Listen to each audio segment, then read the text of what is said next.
Hey boys and girls, I'm going to go ahead and review question number 3, and this is from page 89. The number line is divided into equal parts.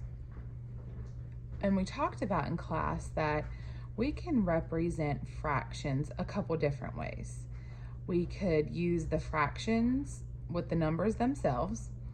We could use visual models, which are pictures with certain parts shaded in, or we can represent fractions on number lines.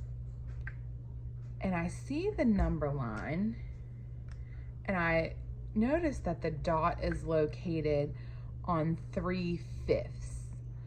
But to me, I'm a little confused at first because if my denominator is 5, that means there should only be 5 parts on our number line, but there are definitely more. So I'm gonna take a second to quickly redraw my number line. And I see that there are 1, 2, 3, 4, 5, 6, 7, 8, 9 lines.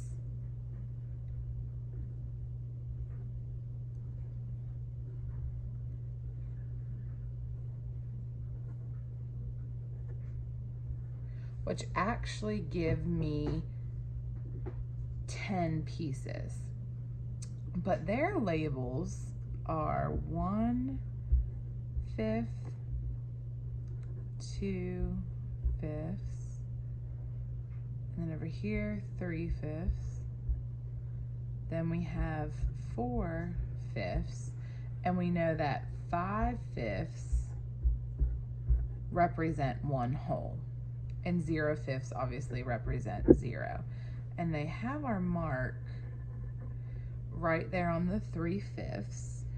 And then I'm going to look at the question, write an equation to show equivalent fractions that name the point marked on the number line.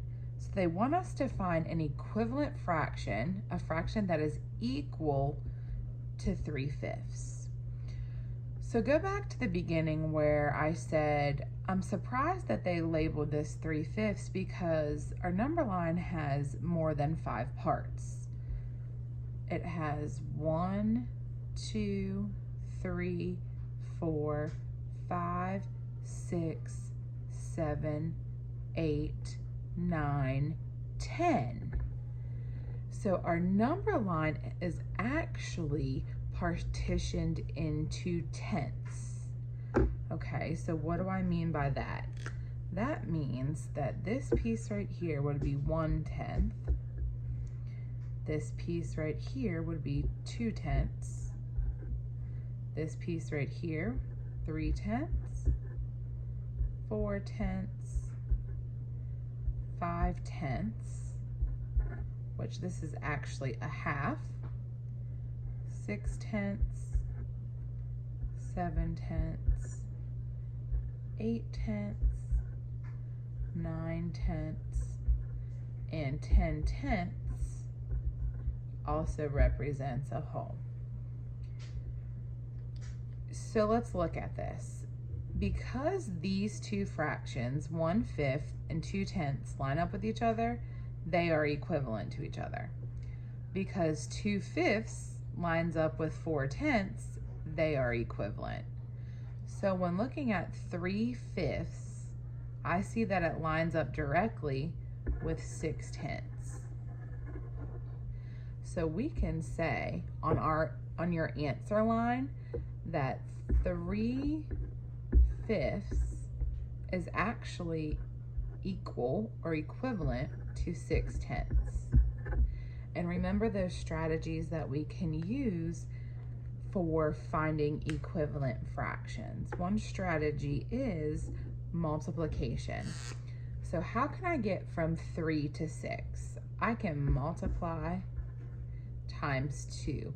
And I know 3 times 2 equals 6. And remember, whatever you do to change your numerator, you have to do to change your denominator. So we got to ask ourselves, does 5 times 2 equal 10?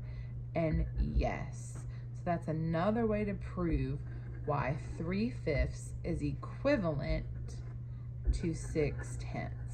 And that's what we should have written on our line.